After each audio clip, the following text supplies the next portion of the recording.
कैसे हैं आप Devendra sir? All good, thank you so much. नए इन्वेस्टर्स को आपके हिसाब से पहले म्यूचुअल फंड का टेस्ट लेना चाहिए या डायरेक्ट स्टॉक में आ सकते हैं? जो इंडिविजुअल इन्वेस्टर है उसकी एक इन्वेस्टमेंट करने की कैपेसिटी लिमिटेड रहती है। अगर वो समझ जाए कि मेरी कैपेसिटी लिमिटेड है, आप डायरेक्ट इक्विटी में इन्वेस्ट करते हो और आपको इन्वेस्टमेंट एडवाइजर का एक्सेस है, तो आप इन्वेस्टमेंट एडवाइजर को जो फी देते हो। क्या आपको ऐसा नहीं लगता कि आज जो इन्वेस्टर्स की इतनी बड़ी भीड़ इतनी तेजी से आया है, इसमें इमैच्योर इन्वेस्टर्स सबसे ज्यादा हैं? अभी पुष्पा 2 मूवी आ रही है, Okay. आ गई आज ही। आज आ गई। हाँ, हाँ। तो उसकी प्रीमियम में है टिकट। हम्म, पीवीआर और आइनॉक्स जैसे एग्जीबिशन थिएटर्स जो है उसकी प्रीमियम में टिकट बेचना चाहते हैं। हम क्या एमपी को इसके लिए पैसे देते हैं? हर महीने 5 लाख की उसकी सैलरी हम इसलिए देते हैं कि वो राज्यसभा और लोकसभा बंद करते जब भी बंद में आते हैं। 12 महीने के अंदर हमारे वहाँ हर रोज त्योहार होते हैं। एक त्योहार दूसरा त्योहार, कोई ना कोई लोग प्रजा पे छुट्टी पे चले जाते हैं। अगर इकोनॉमी को चलानी है तो ये डिसिप्लिन भी आपको लानी पड़ेगी।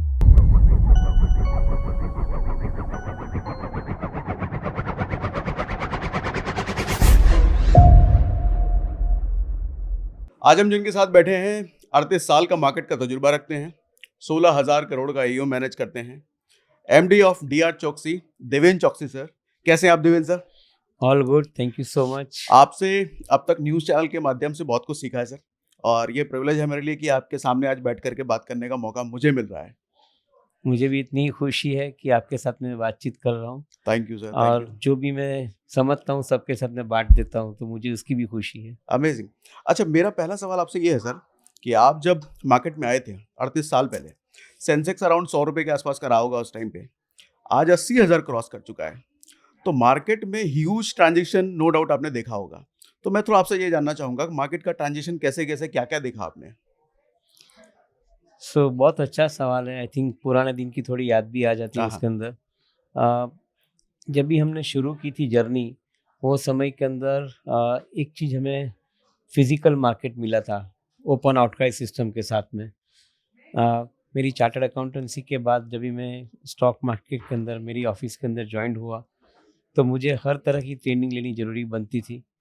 फिजिकल पेपर कैसे साइन करते हैं, फिजिकल ट्रेडिंग कैसे करते हैं, सेटलमेंट ऑफ बुक्स कैसे करते हैं, यानी शेयर्स की अप्लाई करना, फंड्स की अप्लाई करना, वो कैसे करते हैं, अकाउंट्स कैसे लिखते हैं, वो सब मैनुअल प्रोसेस था वो समय के अंदर।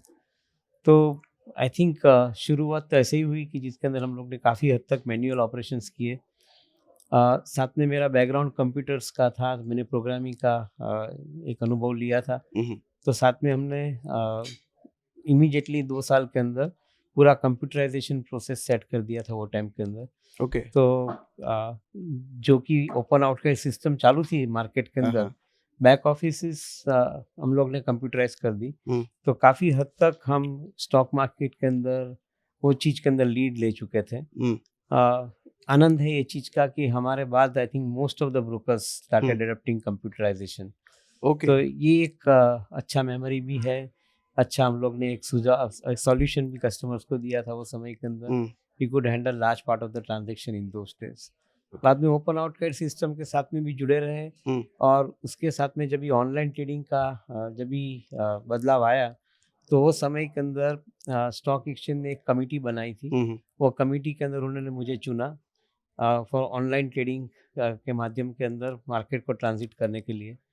और मैंने वो समय के अंदर अपनी जो सब्जेक्ट अंडरस्टैंडिंग थी वो हिसाब से ऑनलाइन ट्रेडिंग सिस्टम बीएससी की जो बनाई हम लोग ने, जिसको हम बोल्ट कहते हैं। ओके। वो बोल्ट के लिए मेरा जो सहयोग था वो मैंने दिया उन्हें। बोल्ट सिस्टम 2 साल के बाद रेडी हो गई और आज की तारीख में वो सिस्टम चल रही है। उसके बाद में मुझे सौभाग्य मिला कि ऑनलाइन सर्वेलेंस सिस्टम बीएससी के लिए सेटअप करूँ, तो वो भी मैंने सेटअप की। ओके। बीएससी और सेबी दोनों के लिए। और उनके साथ साथ डिपॉजिटरी सिस्टम के अंदर भी मुझे ऑनलाइन बनाने का एक सौभाग्य मिला, तो वो भी हमने किया। अच्छा, ये सब आपने किया है? ये सब चीज़, पूरी जर्नी पूरी हम लोग ने अनफोल्ड की। तो अच्छी मेमोरी आपने याद दिला दी। अमेजिंग। सर, आज के जो दौर है वो सोशल मीडिया का है। आजकल जितने इन्वेस्टर्स तेजी से मार्केट में आ रहे हैं, कहीं ना कहीं उसमें सोशल मीडिया का बड़ा योगदान है। लोग वहां से सीख भी रहे हैं। बट आपने जिस दौर में शुरू किया था उस टाइम पे सोशल मीडिया का एस भी नहीं था। इन्वेस्टर्स की मानसिकता उस वक्त क्या होती थी और आज क्या है? रिक्वायरमेंट सेम है। इन्वेस्टर वो समय के अंदर भी इन्वेस्टर समझना चाहता था कि कैसे इन्वेस्ट करें। आज की तारीख में भी इन्वेस्टर समझना चाहता है कैसे इन्वेस्ट करें। वो समय भी ट्रेडर थे, आज भी ट्रेडर है, हम्म, तो उसके अंदर कोई बदलाव नहीं आया है, वो सेम चीज़ है। हम्म, ओनली थिंग के स्पीड जो बोलते हैं वो स्पीड काफ़ी हद तक चेंज हो बढ़ चुकी गई है। है। बिकॉज आज हम डिजिटल के माध्यम से किसके भी साथ में कम्युनिकेट करते हैं, तो in fraction of second we reach out to everybody in any place of the world. जबकि वो समय के अंदर हम लोग फिजिकल फ़ोन से बात करके या मिल के बात करते थे, हम्म, तो बदलाव बड़ा बदलाव गिना जाना चाहिए। ओके। मैं थोड़ा-सा आपके से सीखना ये चाहूँगा सर, कि आज का इन्वेस्टर्स ना उसके फ़ोन में सब कुछ है, सारे उसके ब्रोकर अकाउंट वगैरह सब हैं। तो वो रोज़ ट्रैक करता है मार्केट, कोई शेयर में इन्वेस्ट किया तो रोज़ उसको देख रहा है। पहले के टाइम पे ऐसा नहीं था, रोज़ देखने लायक उसके पास नहीं थी चीज़ें। नहीं था वो टाइम पे भी। उस टाइम पे इतना ईज़ी वो नहीं था। टाइम के अंदर न्यूज़पेपर के अंदर स्टॉक के प्राइस हर रोज़ आते थे।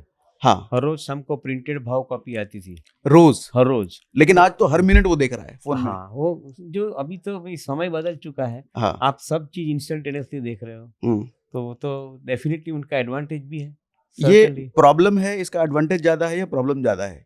ये नहीं, इतना ज़्यादा देखना? मैं ऐसा मानता हूँ कि कोई भी चीज़ जो हुई है, हुँ, बदलाव जो भी कोई आया है, वो बदलाव अच्छे के लिए ही आया है। हुँ, हुँ, हम उसकी नेगेटिव साइड कभी नहीं देखते हैं, वो ओके। बदलाव की। इन्फॉर्मेशन ओवरलोड हो चुका है, मानते हैं। हुँ, बट इन्फॉर्मेशन ओवरलोड होने के साथ में हम इन्फॉर्मेशन को कैसे फ़िल्टर करना वो भी सीख गए हैं। हुँ, तो कहाँ पे नॉइज़ कट करना, हुँ, कहाँ पे हमें इन्फॉर्मेशन को फ़िल्टर करके लेना, हुँ, कौन-सी इन्फॉर्मेशन को सही मानना, कौन-सी इन्फॉर्मेशन को नहीं मानना, हुँ, हुँ, ये चीज़ हम सीख गए हैं। ठीक और है। मैं मानता हूँ कि हर इंडिविजुअल जो डिजिटल मीडियम के साथ में जुड़ा हुआ है, हुँ, वो स्मार्ट हो गया है। उसको मालूम है कि कौन-सी चीज़ को मानना, कौन-सी चीज़ को नहीं मानना। Okay, B it television medium होएगा या सिर्फ़ सोशल मीडिया मीडियम होएगा, प्रिंट मीडियम होएगा। ठीक है, आज की तारीख के अंदर काफ़ी हद तक लोग ये चीज़ के अंदर मैच्योर होते जा रहे हैं, तो एक अच्छी बात है। जो ठीक है। नहीं हुआ है, वो अनुभव के साथ में हो रहा है, तो वो भी एक अच्छी बात है। क्या आपको ऐसा नहीं लगता कि आज जो इन्वेस्टर्स की इतनी बड़ी भीड़ इतनी तेज़ी से आया है, इसमें इमैच्योर इन्वेस्टर्स सबसे ज़्यादा हैं? हाँ, यंग पॉपुलेशन है। Hmm, 55% of the population is below the age of 27। Hmm, तो ऑब्वियस है कि आई थिंक मैच्योरिटी कम है, मगर eight the same time aspiration इतने ही ज़्यादा है। हुँ, भले यंग है बट एस्पिरेशन कम नहीं है उनके। हुँ, हुँ, और आज की तारीख के अंदर मैं ऐसा समझता हूँ कि ये बहुत ज़रूरी है, क्योंकि country as a country we are young. हुँ, हुँ, तो अगले सालों के अंदर आई थिंक हमें प्रोग्रेस तो करना ही है। यंग लोग आएँगे, वो सब सिस्टम के साथ में जुड़ेंगे, मैच्योर्ड होते जाएँगे हुँ, और एक अच्छा बदलाव की तरफ हम लोग चल सकते हैं। आज की ओके, तारीख में करीबन हमारे पास 10 करोड़ अकाउंट है, यूनिक क्लाइंट कोड हुँ, के हुँ, इस माध्यम से देखें तो। मैं ऐसा समझता हूँ कि 140 करोड़ की बस्ती के अंदर हुँ, 10 करोड़ यूनिक क्लाइंट कोड है हमारे पास। अ, अमेरिका के एग्जाम्पल के साथ में देखें तो मैच्योर्ड मार्केट के अंदर करीबन ये रेशियो 60% का होना चाहिए। तो ओके, बहुत लंबा रनवे बाकी है। सो मैं ऐसा ओके, समझता हूँ कि इमैच्योर लोग मैच्योर भी होंगे हाँ, हाँ। और अच्छा समय भी आएगा उसके साथ में। बट क्या इन ज़्यादा इमैच्योर इन्वेस्टर्स होने की वजह से मार्केट की वोलेटिलिटी पर इम्पैक्ट पड़ता है? ज़रा-सा सेंटिमेंट खराब हुआ कि मार्केट डाउन, ये सब चीज़ें क्या ज़्यादा लोगों के इमैच्योर होने की वजह से होता है? अगर मैं थोड़ा किसी के ऊपर पर्सनल अटैक नहीं करता हूँ ये हुँ, चीज़ के अंदर और एक चीज़ बताऊँ, क्या इंस्टीट्यूशन इन्वेस्टर को आप मैच्योर मानोगे? वो भी यही सेंटिमेंट के हिसाब से ऑपरेट करते हैं। अगर कोई पॉजिटिव न्यूज़ आया, नेगेटिव न्यूज़ आया, तो institution investors and retail investors they hmm, both operate in the same manner. Okay, reaction दोनों का सेम आता है, क्योंकि जो इंस्टीट्यूशन के पीछे भी जो आदमी डिसीजन लेता हुँ, है, हुँ, वो तो इंडिविजुअल ही है। हुँ, और इंडिविजुअल अकाउंट के अंदर भी जो आदमी डिसीजन लेता है, वो भी इंडिविजुअल है। सो राइट, वो तो एक चीज़ है कि भाई इंडिविजुअल जो हिसाब से सोचेगा, हुँ, whether he is running a fund in institution और whether he is running his own money in personal account, दोनों एक ही तरीके से सोचेंगे।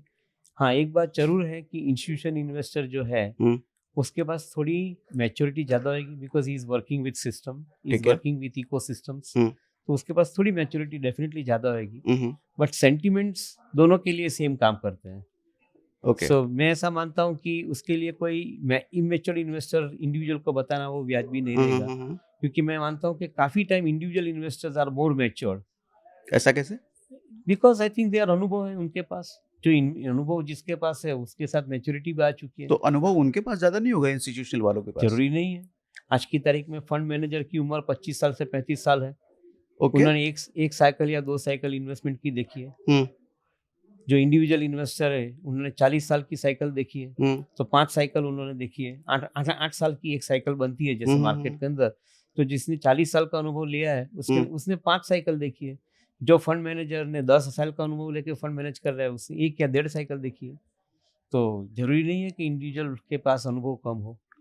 यहाँ मेरा एक सवाल ये निकलता है सर कि आपने कहा कि 1 साइकिल देखा, 1.5 साइकिल देखा। म्यूचुअल फंड में एक बड़ी संख्या इन्वेस्ट कर रही है और वो सारा कुछ फंड मैनेजर के भरोसे है। अगर फंड मैनेजर को इतना तजुर्बा नहीं है, तो म्यूचुअल फंड के भरोसे बैठना कितना सेफ या सही है? नहीं, ये चीज के लिए इतना जल्दी कंक्लूजन ना ले, क्योंकि म्यूचुअल फंड के अंदर भी जो प्रक्रिया है इन्वेस्टमेंट की उसके ऊपर ध्यान दे। इंडिविजुअल फंड मैनेजर्स को सर्टन राइट्स दिए जाते हैं, मैं मानता हूँ, but at the same time वो एक टीम के अंदर काम करता है। उसके पास बाई साइड एनालिस्ट रहता है, उसके पास अदर कलीग्स रहते हैं फंड मैनेजमेंट के लिए, उसके पास CIO रहता है, इन्वेस्टमेंट कमेटी रहती है। तो ये माध्यम से वो डिसीजन लेता है, अकेला डिसीजन कभी नहीं लेता ओके। है। तो काफी हद तक दूसरे के अनुभव से भी सीखने को मिलता है उसको, भले ही यंग है बट उसको सीखने को जरूर मिलता है। ठीक है। तो आपके फंड्स इंस्टीट्यूशन के माध्यम से डिप्लॉय होते हैं, तो एक चीज अच्छी बनती है कि भाई जो आदमी प्रोसेस के अंदर काम कर रहा है वो आदमी पैसा डिप्लॉय कर रहा है। ऐसा नहीं कि वो आदमी गलती नहीं करेगा, कर सकता है, गलती सबसे हो सकती है, बट एक चीज पक्की है कि when he is part of the system, तो the system is taking larger role comparatively. एक नया इन्वेस्टर जब मार्केट में आता है सर, वो पहले FD कर चुका है, किसी इंश्योरेंस में प्रीमियम वगैरह दे करके अपना इन्वेस्टमेंट करता है। पहली बार जब वो म्यूचुअल फंड में आता है, नहीं है ऐसा। आज की तारीख में जो नए इन्वेस्टर आते हैं, सपोज 18 साल का एक एडल्ट, यंग एडल्ट जो अभी कॉलेज में पढ़ रहा है, वो अपने सेविंग फंड से पैसा मार्केट के अंदर इन्वेस्ट कर रहा है। उसने कभी फिक्स डिपॉजिट देखी ही नहीं है। अच्छा। वो सीधा आके म्यूचुअल फंड के अंदर पैसा रोकता है, सीधा आके इक्विटी के अंदर ट्रेडिंग करता है, डिस्काउंट ब्रोकरेज के माध्यम से ट्रेडिंग के अंदर एंटर हो जाता है। तो यही आज की तारीख के अंदर जो यंगस्टर्स है, वो हमारे जैसे, हमने जो 35-40 साल पहले हमने जब ये एक चीज देखी थी कि हम लोग सिस्टमेटिकली जाते थे। पहले एक लो रिस्क प्रोडक्ट में जाते थे, बाद में हाई रिस्क में जाते थे। राइट। आज की तारीख के अंदर youngsters they enter into high risk product immediately, knowingly और अननोइंगली। ओके, तो आप तो मार्केट के कोर में बैठे हैं सर। क्या बड़ा नंबर किसका है, ज़्यादा एज वालों का या फिर यंगस्टर्स का, ये नए इन्वेस्टर्स पे जो हैं? नहीं, आई थिंक मैं ऐसा नहीं मानता हूँ। नए इन्वेस्टर्स कोविड के बाद काफ़ी हद तक जुड़े हैं मार्केट के अंदर, और एक अच्छी बात ऐसी ही बनी है कि नए इन्वेस्टर म्यूचुअल फंड के माध्यम से भी काफ़ी हद तक जुड़े हैं। सो ये बहुत अच्छा बदलाव आया है। ठीक है। जब भी कोविड के पहले करीबन 2 करोड़ यूनिक क्लाइंट कोड थे, आज 5 साल के बाद, कोविड के 5 साल हो गए ऑलमोस्ट, उसके बाद आपका 10 करोड़ यूनिक क्लाइंट कोड है, तो 5 गुना नंबर्स बड़े हैं। ठीक है। तो दैट मीन्स के new investors have now entered through mutual fund.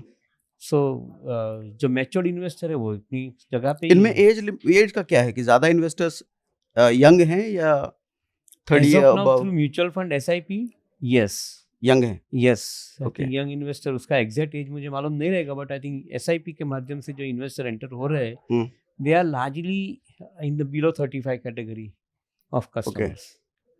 एक बेसिक सा सवाल ये आता है, जब नया म्यूचुअल फंड में कोई आदमी आता है, म्यूचुअल फंड कितना सेफ है, ये मैं आपसे जानना चाहूँगा। जैसे मैंने बताया कि कोई जगह पे रिस्क फ्री कुछ नहीं होता है। आप मेरे को ये जवाब दे कि बैंक कितनी सेफ है, वो भी इसका ही उसका आंसर के अंदर ये म्यूचुअल फंड का भी आंसर आ जाता है। मैं कोई बैंक का नाम देके उल्लेख नहीं करूंगा, एक चीज का वो बराबर नहीं है, बट हमने देखा है पिछले 5-7-8 साल में काफी अच्छी बैंक्स तकलीफ में आई है। हाँ, और उनके डिपॉजिटर्स को पैसे नहीं मिले हैं या डिलेड मिले हैं। तो आई थिंक ऐसा जरूरी नहीं है कि कोई भी एक इंस्टीट्यूशन सेफ है, दूसरी इंस्टीट्यूशन सेफ नहीं है। ठीक है। हाँ, मैं इतना मानता हूँ आज की तारीख में सेबी के जो रेगुलेशंस है म्यूचुअल फंड इंडस्ट्रीज के लिए, उसके अंदर एक चीज अच्छी है कि SEBI is regulating the institutions very well. Okay. उनके जो रेगुलेटरी एस्पेक्ट्स है, उसके अंदर जो फंड मैनेजर पैसा डिप्लॉय करता है, उसका साइमल्टेनियस उसको रिपोर्टिंग भी करना पड़ता है। और अगर कोई जगह पे गलती हुई तो सेबी के पास पेनलाइज करने के भी तरीके हैं। हमने देखे, अगेन कोई म्यूचुअल फंड का मैं नाम नहीं दूंगा, बट उसके अंदर कोई इंडिविजुअल्स ने गलती की थी, किसी ने शॉर्ट टर्म और शॉर्ट चेंज किया था, एडवांटेज लिया था, उनको पनिशमेंट भी मिला है। हाँ, अभी रिसेंटली न्यूज़ थी। उनको मार्केट में से डिबार भी किया गया है। तो मैं मानता हूँ कि overall it is safe. Hmm, mistakes can happen, ठीक है। बट मिस्टेक्स को आप अनसेफ मत बताइए। हम्म, मिस्टेक्स भी हैपन, वो गाड़ी आप कार ड्राइव करते हो और रास्ते के अंदर आपकी मिस्टेक हो गई तो एक्सीडेंट हो जाएगा। Hmm, so that does not mean कि roads are unsafe. True, same thing true. Applies here. नए इन्वेस्टर्स को आपके हिसाब से पहले म्यूचुअल फंड का टेस्ट लेना चाहिए या डायरेक्ट स्टॉक में आ सकते हैं? डिपेंड्स आपकी रिस्क प्रोफाइल क्या है। जो नए इन्वेस्टर्स के पास अगर वो प्रोफेशनल एम्प्लॉयमेंट के अंदर काम कर रहा है और उसके पास एक लिमिटेड सेविंग है, हम्म, उसके पास ज़्यादा अनुभव नहीं है, उसको ग्रेजुअली अनुभव लेना है, तो फिर म्यूचुअल फंड के माध्यम से आता है तो अच्छी बात है। अगर उसके पास समय है, वो हम्म, प्रोफेशनली डायरेक्टली मार्केट के अंदर एक्टिव रहना चाहता है, तो डायरेक्ट इक्विटी में आ सकता है। सो हम्म, दोनों चीज़ के अंदर I think risk mitigation process भी है ठीक और है। Eight the same time opportunity भी है। क्या ऐसा है कि नए इन्वेस्टर्स के पर्सपेक्टिव से डायरेक्ट स्टॉक में जाना ज़्यादा रिस्की हो सकता है बिकॉज उसके पास नॉलेज कम है अभी? समझे बिना करोगे तो कोई भी जगह पे रिस्क हो जाएगा। अगर आप डायरेक्ट स्टॉक मार्केट के अंदर आओगे और आपको मालूम नहीं है कि कंपनी क्या कर रही है, हम्म, तो आपने रिस्क ले लिया नोइंगली अननोइंगली। हम्म, अगर आपने टीवी पे कुछ न्यूज़ पढ़ के कुछ सुन के हम्म, या कोई न्यूज़पेपर में कुछ पढ़ के आपने रिस्क ले लिया, तो आपका रिस्क बढ़ गया। नया है या पुराना इन्वेस्टर, एक चीज़ है कि आपके पास आज की तारीख के अंदर इन्फॉर्मेशन बहुत अच्छी मिल रही है। हम्म, एब्सोल्युटली क्यूरेटेड इन्फॉर्मेशन आपको मिल रही है और ये इन्फॉर्मेशन आपको बराबर माध्यम से मिल रही है। हम्म, सेबी रेगुलेट कर रहा है वो इन्फॉर्मेशन के लिए। तो मैं ऐसा मानता हूँ कि आप अगर पढ़ के समझ के इन्वेस्ट करते हो तो गलती होने के चांसेस कम हो जाते हैं। हम्म, अनुभव गलती से ज़रूर मिलेगा आपको, हम्म, थोड़ी गलती होनी ज़रूरी भी है, बट उस गलती से आपको अनुभव ज़रूर मिलेगा। फॉर एग्ज़ाम्पल, जो इंडिविजुअल इन्वेस्टर है उसकी एक इन्वेस्टमेंट करने की कैपेसिटी लिमिटेड रहती है। अगर वो समझ जाए कि मेरी कैपेसिटी लिमिटेड है, तो वो कंपनी में इन्वेस्ट नहीं करेगा जो कंपनी हर टाइम नया पैसा लेने के लिए मार्केट में आती है। हम्म, ओके, वो वही कंपनी में इन्वेस्ट करेगा जहाँ पे कंपनी पैसा लेने के लिए मार्केट में नहीं आती है। हम्म, तो ये एक समझना ज़रूरी बनता है और उसके लिए दूसरा एक अच्छा माध्यम बना है मार्केट के अंदर अभी। सेबी ने आरआईए यानी हम्म, रजिस्टर्ड इन्वेस्टमेंट एडवाइजर्स की हम्म, कैटेगरी बनाई है, जिसके अंदर इन्वेस्टर आरआईए को जाके मिल सकता है। वो आरआईए के अनुभव के साथ में वो इन्वेस्ट कर सकता है। कैसे मिलेगा, क्या माध्यम होगा मिलने का? प्रोफेशनल सर्विस देते हैं ओके। इन्वेस्टमेंट एडवाइजर, हाँ, हाँ। अपनी प्रोफेशनल सर्विस देते हैं। तो आप इन्वेस्टर हो तो आप प्रोफेशनल सर्विसेज अवेल करो हम्म, एडवाइजर के हाँ। पास से। ऑफ कोर्स एडवाइजर फ्री में नहीं देगा आपको वो सर्विस, हम्म, आपको उसके लिए अपनी फ़ी देनी पड़ेगी, हम्म, बट वो फ़ी देने के बाद आपको उसका अनुभव तो मिलता है। ट्रू। मैं हमेशा ऐसा मानता हूँ कि अगर आप म्यूचुअल फंड में इन्वेस्ट करते हो तो आपको म्यूचुअल फंड का फंड मैनेजर का एक्सेस नहीं है। हम्म, आप डायरेक्ट इक्विटी में इन्वेस्ट करते हो और आपको इन्वेस्टमेंट एडवाइजर का एक्सेस है, हम्म, तो आप इन्वेस्टमेंट एडवाइजर को जो फ़ी देते हो, हाँ, उसके साथ में उसका अनुभव भी आपको मिलता है, वो फ्री हाँ, मिलता है। हाँ। ओके, हम्म, वो फ़ी के सामने उसका अनुभव फ्री मिलता है। तो अगर आप स्मार्ट इन्वेस्टर हो तो आप ये ऑप्शन ले लोगे। ट्रू। ठीक है। अभी जो अडानी वाला केस हुआ सर, हमने देखा कि एकदम से 20-20% टूट गया। फिर 3-4 दिन ही बीते कि फिर 20% बढ़ गया। ये सिनेरियो का आपका क्या तजुर्बा है? ऐसा कैसे हो जाता है कि इतनी तेज़ी से गिरना और इतनी तेज़ी से बढ़ना? सो ये मार्केट का नियम है कि पॉजिटिव न्यूज़ आता है तो तेज़ी से बढ़ना, हुँ, नेगेटिव न्यूज़ आता है तो तेज़ी से घटना। लेकिन इतनी तेज़ 3-4 दिन के पीरियड में ही? हो सकता है क्योंकि क्या है, सबको एक साथ में बेचना है, सबको एक साथ में लेना है। हुँ, अथवा जो ट्रेडर है वो ट्रेडर को एडवांटेज लेना है। वीक सेंटीमेंट का एडवांटेज ट्रेडर लेता है, हुँ, बराबर है। जैसे पॉजिटिव सेंटीमेंट का एडवांटेज ट्रेडर लेता है, उस हिसाब से वीक सेंटीमेंट का भी वो एडवांटेज लेता है। तो in this situation trader started taking the advantage of weak situation. हुँ, हुँ, एक नैरेटिव ऐसा बन गया कि भाई आपका एलिगेशन आपके ऊपर आया है यूएस कोर्ट में से, हुँ, तो ये that means I think it is going to be a very serious matter. हुँ, तो एक आपका नैरेटिव बन गया है। हुँ, हुँ, अगर जो कॉमन इन्वेस्टर है या कॉमन ट्रेडर है, वो मीडिया में ये सब चीज़ सुनता पड़ता है, हुँ, ओके, वो देखने के बाद उसका इमीडिएटली उसने रिएक्शन लेना स्टार्ट कर दिया। और हुँ, जैसे बोलते हैं कि तेजी में तेजी, मंदी में मंदी, हुँ, तो काफ़ी लोग ऐसा ही करते हैं कि मंदी होती है तो मंदी के भाषण देते हैं, तेजी होती है तेजी के भाषण देते हैं। अच्छा, दूसरी एक कैटेगरी के लोग मार्केट के अंदर अभी जो नए बड़े हैं, एनालिस्ट के अंदर टेक्निकल एनालिस्ट बहुत बढ़ गए हैं। हुँ, so everybody looks at the chart and everybody operates. तो एक चीज़ बराबर है कि सपोज आप मार्केट के अंदर आज एक स्टॉक के अंदर फॉल आया, तो ऑब्वियसली चार्ट के अंदर वो रिफ्लेक्ट होएगा। चार्ट के अंदर वो रिफ्लेक्ट होता है तो उसके साथ में चार्ट की पैटर्न बदलेगी। चार्ट की पैटर्न बदलती तो टेक्निकल एनालिसिस के अंदर सेल कॉल दे देगा। हम्म, अगर आप फंडामेंटल नहीं समझते हो तो यहाँ पे आपकी बड़ी गलती हो गई। तो हाँ, ये वोलाटिलिटी का कारण ये है। ज्यादातर लोग टेक्निकल एनालिस्ट की तरफ बहुत जा रहे हैं। बहुत ये ज़्यादातर टेक्निकल एनालिसिस भी है और बहुत ज़्यादातर डेरिवेटिव मार्केट का एक्सपोजर है।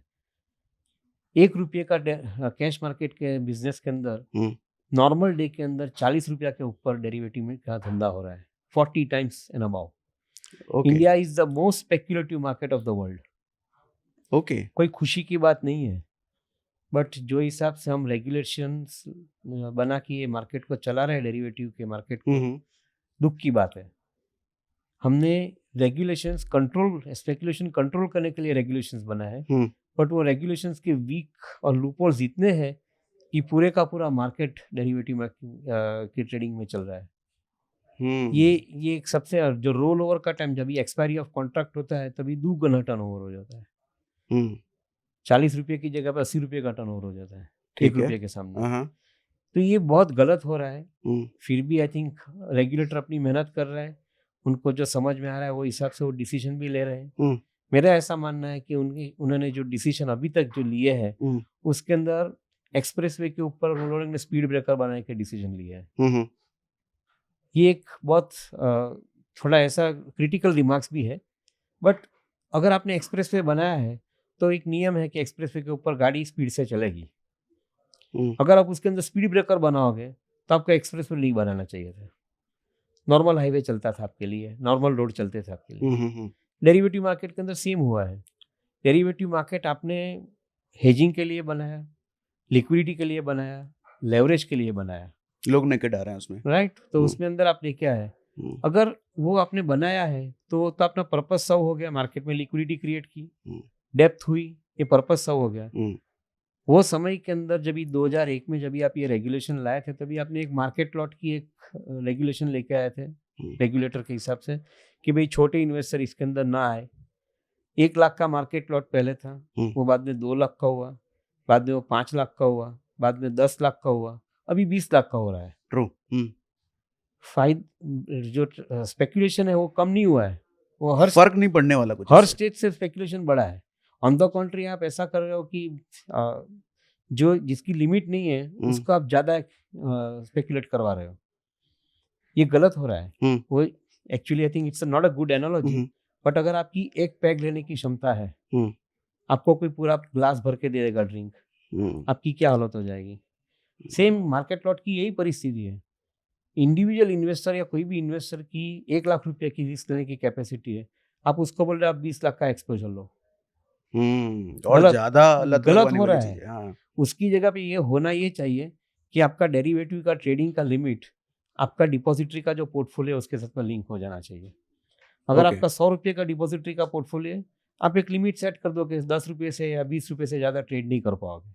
ओके, ये होना चाहिए। आप कर क्या रहे हो? आप ये बोल रहे हो कि ₹100 का पोर्टफोलियो का वांदा नहीं, बट 20 लाख का कॉन्ट्रैक्ट से ट्रेड करो। तो ये गलत हो रहा है। मे बी रेगुलेटर के पास ये चीज़ के थोड़े आइडियाज़ जाने ज़रूरी बनते हैं। ये फ्री इंटरेक्शन होना ज़रूरी बनता है।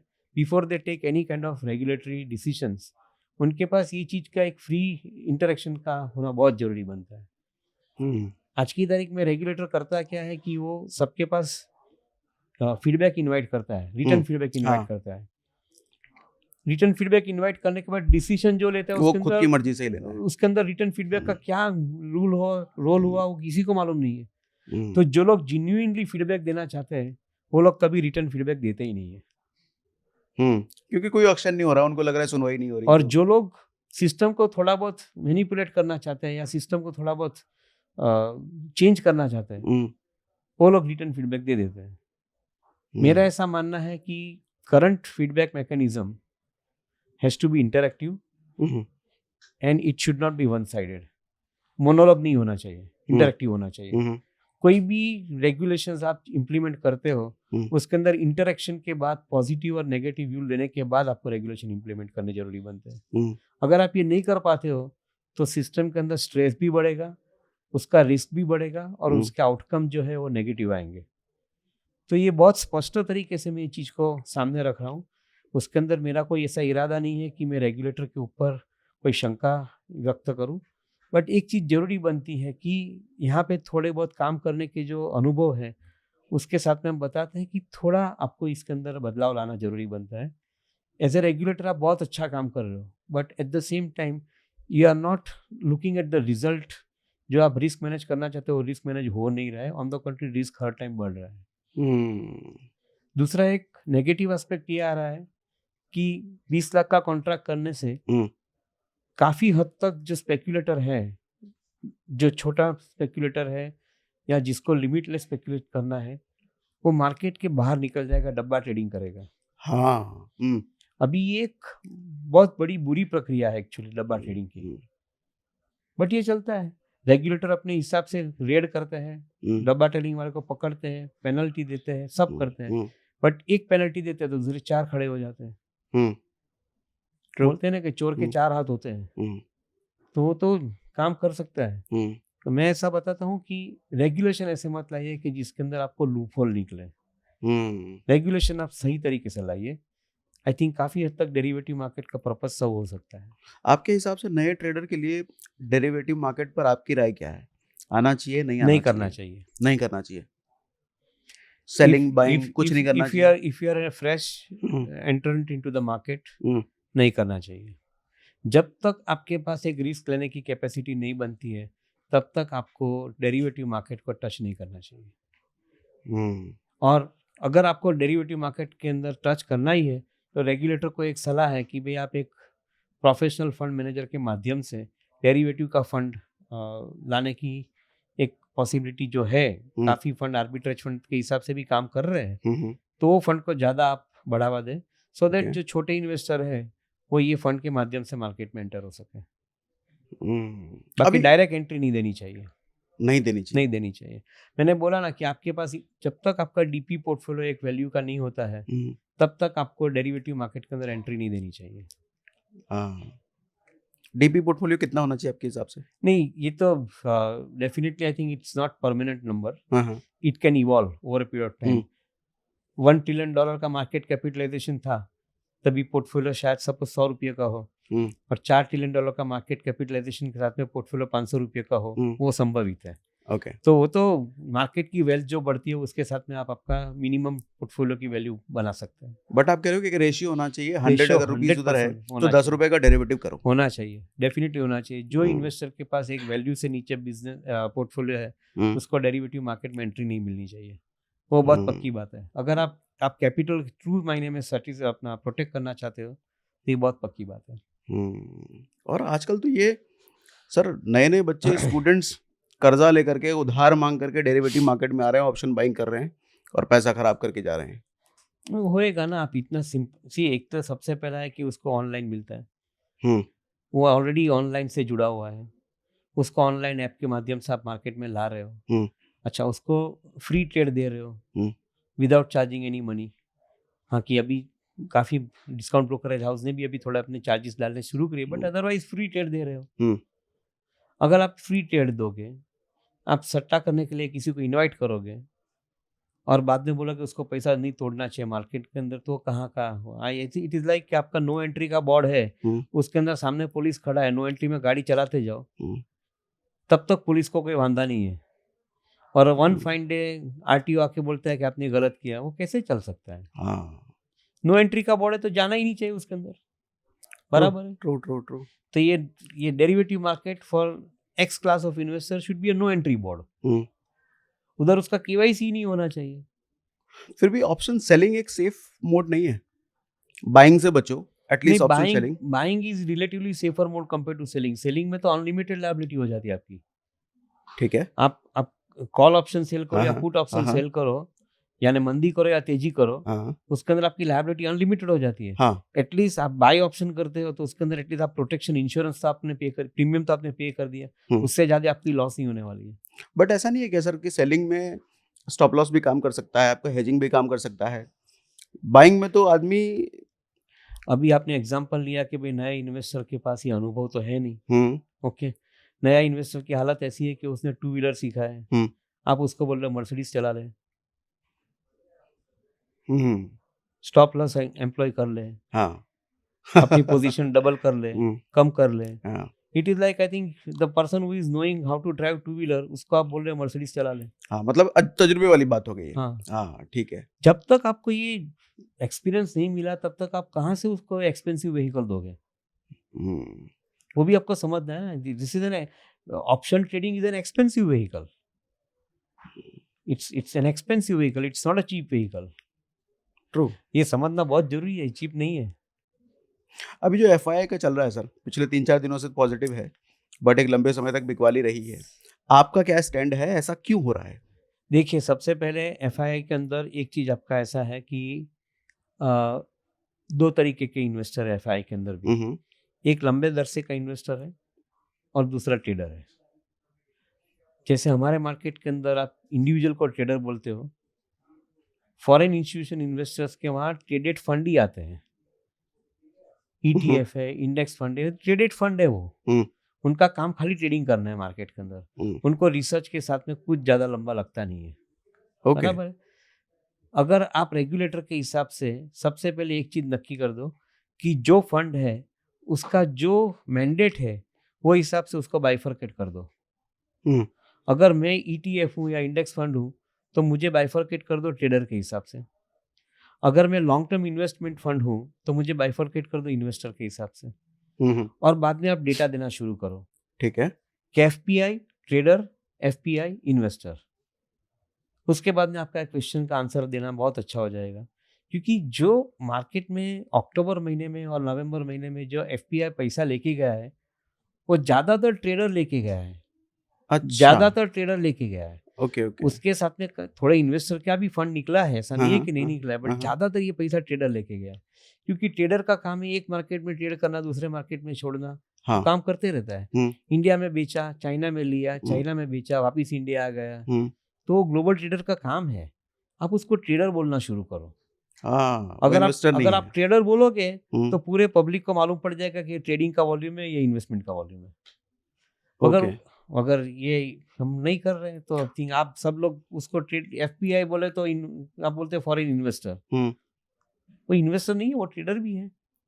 और तो कोई गलत नहीं है ट्रेडर होना। हाँ, गलत नहीं है, हाँ, बिल्कुल बट सही। उसका आप खाली एक नाम दे दो ट्रेडर का। अभी जैसे खबर ये भी आई थी कि चाइना के मार्केट में जाने के लिए हो सकता है इंडिया से विड्रॉ कर रहे हो, क्योंकि कुछ तो फंड आने वाला था उधर। बट कर वैसा कुछ सकता हुआ है, नहीं। कोई कर सकता है। उसको सपोज उसको नहीं जमा चाइना के अंदर, वापिस चाइना छोड़ के इंडिया आ गया। वो तो ट्रेडर का काम ही है। ट्रेडर ट्रेडर का ऐसा कोई परमानेंट ट्रेडिंग पोजीशन वो तो लेता नहीं है। हम्म, वो तो भाव का व्यापारी है। हम्म, भाव घटा तो आ जाएगा, भाव बढ़ा तो बेच देगा। वो तो भाव हम्म। का व्यापारी है। तो अभी जो इन्वेस्टमेंट वापस से चालू हुई है, इन्वेस्टमेंट कहो या ट्रेडिंग फंड कहो, तो आपको लग रहा है ये अभी चलेगा या फिर से कुछ हो सकता है? नहीं, इंडिया की अंडरलाइंग स्टोरी तो इतनी स्ट्रांग है कि इसके अंदर चलना ही चलना है। ओके। उसमें बीच में थोड़े बहुत बदलाव आते रहेंगे, हम्म, बट ये तो चलना ही चलना है। अंडरलाइंग स्टोरी बहुत स्ट्रांग है। कंपनियों के वर्किंग अच्छे ही आने वाला है। और ग्रोथ यहाँ से जो हम देख रहे हैं वो हमें कल्पना नहीं है, उतना बड़ा ग्रोथ इकोनॉमी के अंदर आ रहा है। इसको थोड़ा सा एलिब्रेट करिए सर, कैसे अंडरलाइन स्टोरी बहुत स्ट्रांग है, एक नया आदमी इसको कैसे समझे? देखिए, एक सिंपल हम्म, एग्जाम्पल के माध्यम से चलते हैं। हम्म, जो नया आदमी है वो क्या दिखता है? इकोनॉमी के अंदर कुछ बदलाव तो दिखता है। हम्म, आप अगर मुंबई का कोस्टल रोड देखते हो, हम्म, बदलाव देखा आपने? हम्म, आपने अटल ब्रिज देखा, एक हम्म, बदलाव देखा। हम्म, आपने नए एयरपोर्ट्स देखे, एक बदलाव देखा। हम्म, नए रेलवे स्टेशन देखे, एक बदलाव देखा। बराबर है। ट्रू। आपका रूफटॉप के ऊपर पावर का सोलर पैनल हाँ, लग गया, लगने एक लग गया। बदलाव देखा। तो जो बदलाव आपकी नज़र के सामने ही है, इकोनॉमी ये बदलाव के माध्यम से पसार हो रही है। गवर्नमेंट ने गए बजट के अंदर एक अनाउंसमेंट किया था कि हम लोग 1 करोड़ हाउस होल्ड को रूफटॉप सोलर देंगे फ्री ऑफ कॉस्ट। हम्म, और उसके माध्यम से उनका 18,000 रुपया सालाना बचेगा। यानी हमने 18,000 करोड़ का पावर में सेविंग की बात कर दी। हम्म, अभी 18,000 की पावर की सेविंग हो गई आपकी। हम्म, 1 करोड़ रूफटॉप के हिसाब से 18,000 करोड़ की सेविंग हो गई पावर की। तो इकोनॉमी खर्चा करने के लिए वो पैसा तो आएगा ही आएगा। True true. क्योंकि आपने एक जगह बचा तो दूसरी जगह पे जाएगा। हम्म, आप शायद इंश्योरेंस प्रीमियम भरोगे, आप शायद हेल्थ प्रीमियम भरोगे, आप शायद म्यूचुअल फंड बाय करोगे, या शायद आप गाड़ी लोगे, स्कूटर लोगे, घर लोगे, कुछ भी लोगे आप। हम्म, पैसा बचेगा तो कुछ ना कुछ तो आदमी लेगा ही उसमें से। हम्म, बराबर है। तो ये चीज बदलाव है, हम्म, ये बदलाव आपकी नज़र के सामने है, और इसका इम्पैक्ट मार्केट पर तो पड़ना ही है। उसका इम्पैक्ट मार्केट में कंपनी के ऊपर आना ही है। हम्म, ठीक है। तो ये बदलाव आपकी नज़र के सामने, उसका इम्पैक्ट मार्केट में और कंपनी में आना ही है। ठीक है। आप कोई भी इंडस्ट्री का एग्जांपल लेके चलिए, आपको एग्जांपल के अंदर आंसर मिल ही जाएगा। हम्म, अभी पुष्पा 2 मूवी आ रही है, ओके, आ गई आज ही। आज आ गई। हाँ हाँ। मैंने तो मालूम नहीं, मैं तो हम्म, मूवी बफ नहीं हूँ, बट मुझे इतना मालूम पड़ा है कि उसकी प्रीमियम में है टिकट। हम्म, पीवीआर और आइनॉक्स जैसे एग्जीबिशन थिएटर्स जो है, उसकी प्रीमियम में टिकट बेचना चाहते हैं। हम्म, शायद वो पुष्पा 1 का जो एक्सपीरियंस है उसके हिसाब से पुष्पा 2 के अंदर 3,000 रुपये की टिकट बेचना चाह रहे हैं।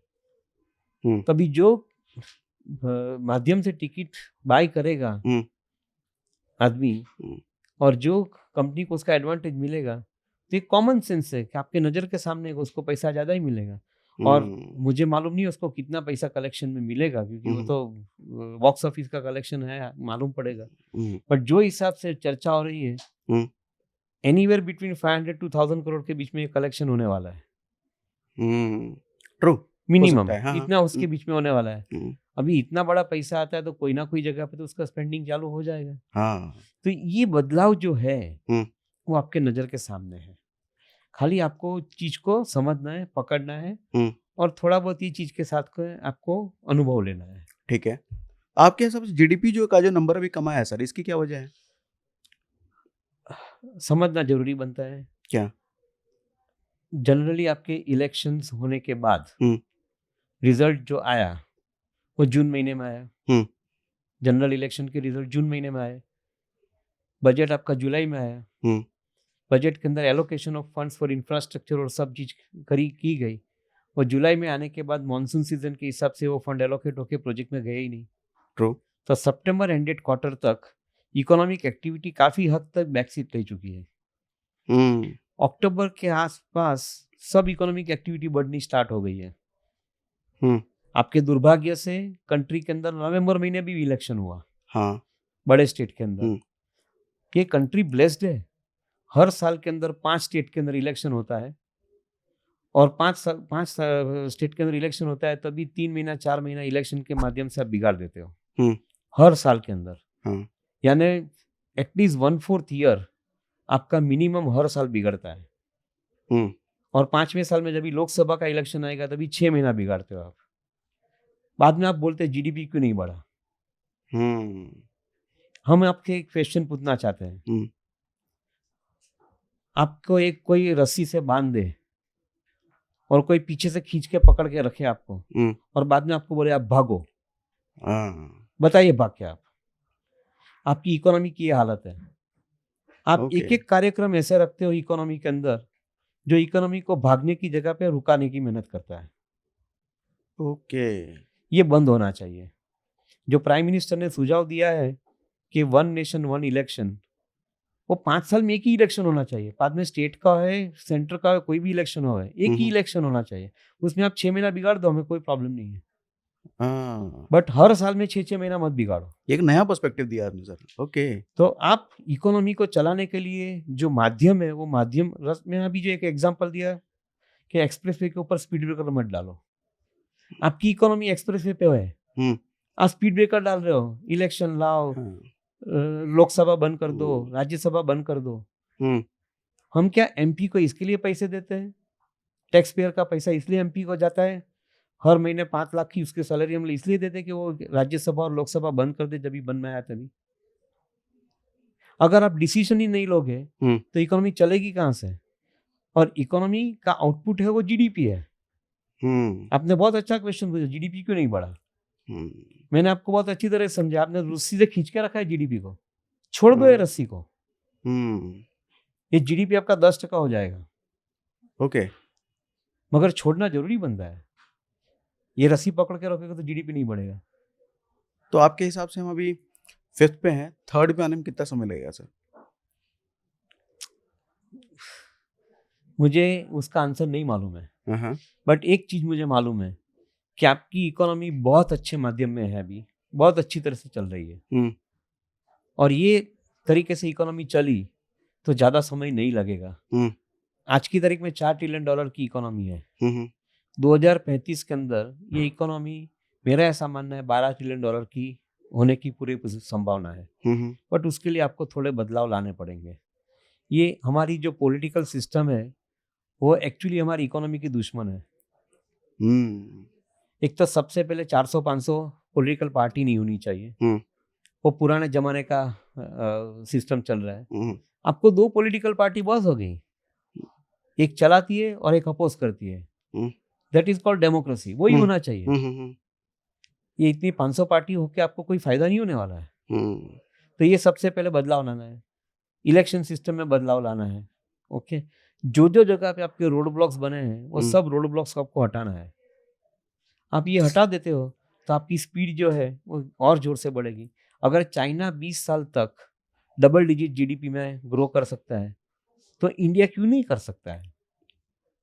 आपकी डेमोग्राफी तो सेम है, हम्म 140 करोड़ की बस्ती है, पूरा मार्केट अवेलेबल है, यंगस्टर्स है, उसको काम करना है, हम्म उसको ग्रोथ में पार्टिसिपेट होना है। हम्म आप ये पूरा का पूरा प्रोग्राम सेट किया है। जो जो चीज हर्डल है वो हम्म। हर्डल को हटाओ। और ये सॉरी। हटाने के लिए हम लोग को सबको एक ओपिनियन क्रिएट करना पड़ेगा। गवर्नमेंट तो अपने माध्यम से काफी कुछ अनाउंस कर चुकी है। हम्म हम लोग को एक ओपिनियन क्रिएट करना पड़ेगा कि ये जो प्रक्रिया चल रही है इकोनॉमी के अंदर, वो हम्म प्रक्रिया को हम लोग को बदलना पड़ेगा।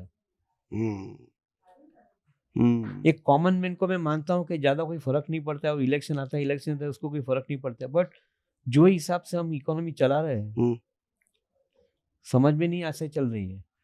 अच्छा, दूसरी हम्म चीज, 12 महीने के अंदर हमारे वहाँ हर रोज त्योहार होते हैं। हम्म एक त्योहार दूसरा त्योहार, कोई ना कोई लोग रजा पे छुट्टी पे चले जाते हैं। हम्म अगर इकोनॉमी को चलानी है तो ये डिसिप्लिन भी आपको लानी पड़ेगी। मैं छुट्टी के अगेंस्ट में नहीं हूँ, hmm but at the same time I think आपको इतनी सब छुट्टी हर टाइम पे मिलनी चालू हो जाएगी, हम्म इकोनॉमी नहीं चल सकती है। तो ये सब जो हिंडरेंसीज है इकोनॉमी चलाने के, उसको सबसे पहले क्लियर करिए। अगले 10 साल बहुत सुपर जाएंगे ऐसा मानना है। और उसके लिए गवर्नमेंट को इम्प्लीमेंट करना है मेजर्स, हमको गवर्नमेंट को सपोर्ट करना है। हम्म आपकी चैनल के माध्यम से एक व्यू तो हम लोग क्रिएट कर सकते हैं हम्म। ट्रू। कि जो पार्लियामेंट के अंदर डिसरप्शन क्रिएट करता है उसको पार्लियामेंट में वापस एंट्री नहीं देनी चाहिए। इसको एक्सप्लेन कीजिए सर। पार्लियामेंट के अंदर जो पार्लियामेंट्रियन, जो मेंबर ऑफ पार्लियामेंट है, हम्म वो पार्लियामेंट रुका देता है चलाने की जगह पे, हम्म उसको वापस पार्लियामेंट में एंट्री नहीं देनी चाहिए। बहुत स्ट्रॉन्ग ओके। स्टेटमेंट है, बट फिर भी जरूरी है। हम्म इट इज लाइक आपके स्टूडियो के अंदर कोई आदमी, आपका शो चल रहा है तभी आपको आके परेशान करता है, हम्म। तो आप अपने स्टूडियो में उसके एंट्री दोगे? नहीं, बिल्कुल नहीं। तो आप पार्लियामेंट में क्यों दे रहे हो? हम्म ये एक पर्टिनेंट पॉइंट है और ये पॉइंट के ऊपर आई थिंक विचार जरूरी बनता है। हम्म क्योंकि जो डिस्टर्बेंस होता है पार्लियामेंट के अंदर बिकॉज ऑफ, दूसरी एक तरीका होना चाहिए। पार्लियामेंट चलती है तभी कोई भी व्यक्ति अपना पॉइंट रजू करता है, दूसरे व्यक्ति को वो टाइम पे शांति रखनी चाहिए। हम्म हम देख रहे हैं कि हमारे वहाँ पार्लियामेंट चलती है, सब लोग शोर शराबा करते हैं और जो आदमी पॉइंट रजू करता है उसका पॉइंट रजू करने का उत्साह ही खत्म हो जाता है। एक बेसिक डिसिप्लिन है हम्म कि जब एक आदमी बोलता है तभी दूसरे आदमी को चुप रहना चाहिए। क्या हमारे पार्लियामेंट के माध्यम से हम लोग ये चीज को नहीं ला सकते हैं कि जब एक आदमी बोलता है उसको बोलने का समय दिया गया है, हम्म जो बैठे हैं उन लोग को सबको बोलने का समय मिलता है, बिकॉज वो पार्लियामेंट है। सबको स्पीकर के पास रिक्वेस्ट देते हो, स्पीकर सबको एकोमोडेट करता है बोलने के लिए, बराबर है। हम्म तो जब भी वो समय आपको मिलता है तभी आप बोलिए, हम्म आपको अपोज करना है तभी आप अपोज करिए। ये क्या तरीका लगा रखा है कि आप पार्लियामेंट के अंदर शोर शराबा करोगे और पार्लियामेंट का प्रक्रिया को बंद कर दोगे? तो ये जो हिंडरेंसीज है ना, उसके हिसाब से आपका जीडीपी नहीं बढ़ रहा है। GDP Okay. बढ़ाने के लिए आपको, जैसे बोलते हैं ना कि रास्ते के अंदर स्पीड ब्रेकर डालोगे तो स्पीड में गाड़ी चलेगा ही नहीं। ये Speed- सब स्पीड ब्रेकर ये स्पीड ब्रेकर है, हाँ। स्पीड हटा दो, स्पीड ब्रेकर हटा दो, गाड़ी आपका स्पीड से चलेगा। कूल। एक लास्ट सवाल आपसे लूंगा सर, बहुत समय ले लिया मैंने आपका। एक लास्ट सवाल ये है कि पिछले 3-4 सालों में हमने देखा लगभग 3 करोड़ का डीमैट अकाउंट 16 करोड़ हो चुका है, ये नंबर है शायद अभी के आसपास। अगला 3 साल या अगला 5 साल ये नंबर कहाँ तक जा सकता है? बहुत अच्छा सवाल है। पर कैपिटा इनकम आज की तारीख में $2800 है ठीक सालाना। है। हम समझते हैं कि अगले 10 साल के अंदर ये पर कैपिटा इनकम करीबन 9 या 10,000 डॉलर हो जाएगी, okay. Right? Hmm. So that means के आपका जो इनकम है उसमें से एक कंपोनेंट सेविंग और इन्वेस्टमेंट में जाता है। आपका जीडीपी में भी आप देखो 4 ट्रिलियन का जीडीपी है, उसमें से 1 ट्रिलियन के ऊपर का अमाउंट सेविंग्स और इन्वेस्टमेंट में जाता है। वो 1 ट्रिलियन में से 60% अमाउंट गोल्ड और हाउसिंग में जाता है, यानी 600 बिलियन गोल्ड और हाउसिंग में जाता है। ओके। बाकी के 400 बिलियन जो है हम्म। वो फाइनेंशियल एसेट्स में जाते हैं, provident fund, mutual fund, bank deposit, fix deposit corporate की, इक्विटी मार्केट, वो सब चीज के अंदर मिला के 400 बिलियन आते हैं सालाना, मोटा मोटा हिसाब, ठीक है। बराबर है। अगर ये 4 ट्रिलियन की इकोनॉमी 12 ट्रिलियन होती है तो अगले 10 साल में अमाउंट कितना हो जाएगा? 4 ट्रिलियन हो जाएगा। हाँ, जो हाँ। आज की तारीख में इकोनॉमी की साइज है हाँ। उतना अमाउंट सेविंग और इन्वेस्टमेंट में जाएगा, true. Because her Indian save करता है पैसा। हम्म। 25% जीडीपी का पैसा सेविंग में जाता है। तो आपके जो 4 ट्रिलियन का सेविंग और इन्वेस्टमेंट होता है अगले 10 साल के अंदर, तो आपकी इकोनॉमी के अंदर डीमैट अकाउंट तो खुलने ही खुलने हैं। क्योंकि ये मार्केट, ये फाइनेंशियलाइजेशन ऑफ जो एसेट्स हुआ है, म्यूचुअल फंड मार्केट के माध्यम से ट्रेड करो, इक्विटी मार्केट के माध्यम से ट्रेड करो, अभी रेगुलेशन नए आ रहे हैं, इंश्योरेंस मार्केट के माध्यम से ट्रेड होएगा। सो विच मीन्स के we are creating systematically all the financialisation of all the assets. तो मेरा ऐसा मानना है कि जो आज की तारीख में 40-42 लाख अकाउंट दर महीने नए खुल रहे हैं म्यूचुअल फंड के लिए, वो मैं ऐसा समझ के चलता हूँ कि करीबन 55-60 लाख अकाउंट के बीच में हर महीने खुलना शुरू हो जाएंगे। ये कब की बात कर रहे हैं आप? अगले 2 साल के अंदर अगले आपको 2 ये साल में। नंबर दिखने जरूरी बनते हैं। ओके। और डीमैट अकाउंट कितने हो सकते हैं? बस वही number, demat account same number, ये डीमैट अकाउंट की बात कर रहा हूँ। 50-55 लाख हर महीने? महीने।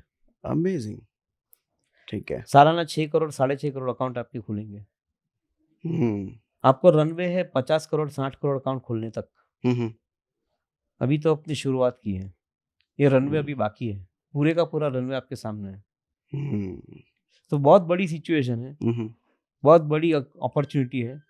ये अपॉर्चुनिटी को हाथ में से कोई ले ना जाए, इसलिए हमने थोड़े बहुत स्पष्ट शब्द में ये जो थोड़ी बहुत बात की है वो अच्छी तरह से कह दी है। उसके अंदर मुझे कोई गवर्नमेंट, पार्लियामेंट, मिनिस्टर, पॉलिटिशियन उसको ऑफेंड करने का मेरा कोई इरादा नहीं है।